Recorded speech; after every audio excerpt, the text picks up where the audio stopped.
એટલે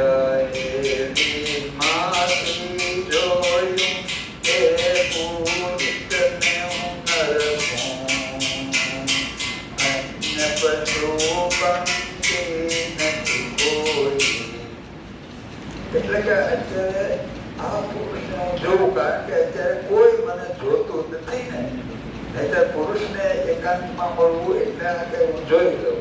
હવે આ વિષય છે, આને તો ઓઢીને સૂતો છે, તો એને જયારે આ કપડું ઊંચું કરીને જોયું તો વાદળ ખસી જાય ને જેમ ચંદ્ર દેખાય એમ એને એવું સુંદર મુખ જોયું, યૌવન હાસ્યયુક્ત મુક્ત શાંતિ વાળું, અને એ આખી વિષય હોય થાય છે.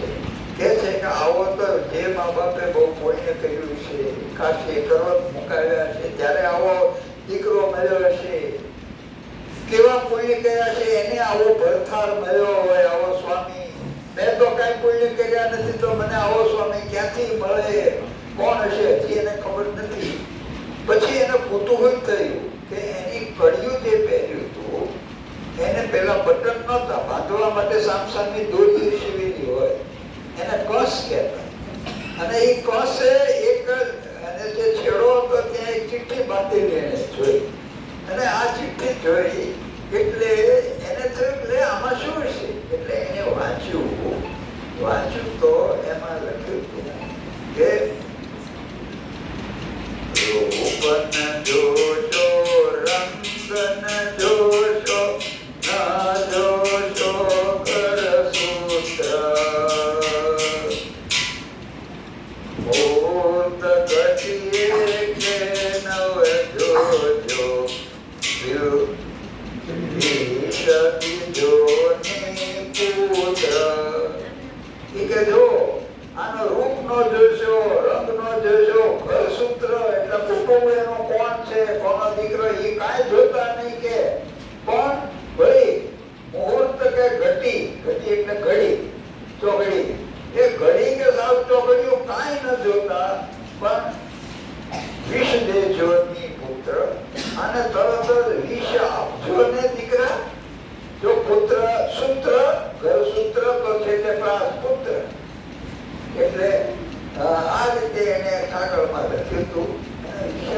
કે આને ઝેર આપી દેવાનું, વિષ બાપાના હાથ કાપી નાખવા જોઈએ, કે એના વિષયને બદલે આનાથી કે વિષ લખાવું. કે જો વિષનો અર્થ શું થયો? ઝેર. અને વિષયા આ છોકરીનું નામ થયું. તો કે હવે શું કરવું? જો હું આ ચીઠી લઈ લઉં તો આને ઝેર તો ન આપે, પણ આ ચીઠી વગર પાછો વિધો જશે. તો હવે શું કરવું? તો કે એક આંખનું કાજળ લીધું, બીજાનું લીધું એક આંખનું કાજળ લીધું ધૂમ વડે, ચણસરાની ફળીથી એને એક આંખનું કાજળ લીધું, જરાક ભીનું કર્યું, એટલે બીજી આંખનું જળ આંસુનું પાણી પ્રવાહી લીધું, અને એનાથી એને જે વિશ્વ લખ્યું હતું ને, પછી શબ્દ વચ્ચે જગ્યા હોય, એટલે જગ્યા હતી ત્યાં એને શું લખી નાખ્યું? યા ઉમેરી દીધું. એટલે વિષયનું શું કરી નાખ્યું?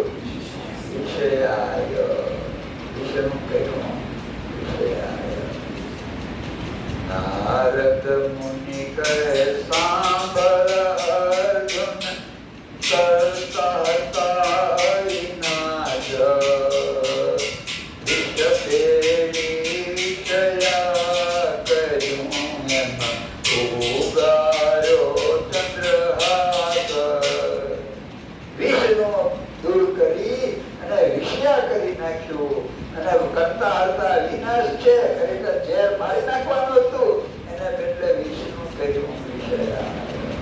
અને પછી આ વિષય લખી પાછું એ જ રીતે વ્યવહારી કડિયાની કસે આવી કે છે કે સ્વામી હવે જલ્દી આવજો, ભાઈને મળજો અને કહેજો કે આ કાગળમાં લખ્યું તે લાવો, માંગજો કે આ કાગળમાં લખ્યું તે લાવો. અને શું લખેલું હતું?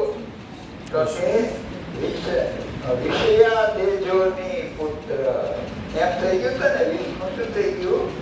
વિષયા. એટલે આને ઝેર આપવાને બદલે ઉલટી આવી પ્રધાનની દીકરી આપી એના ભાઈએ પરણાવી દીધી તરત. કારણ કે મુહૂર્ત ઘડી કાંઈ જોવાનું લીધું નહોતું અને આ રીતે એમાં ઉગાડ્યો ચંદ્રહાસ.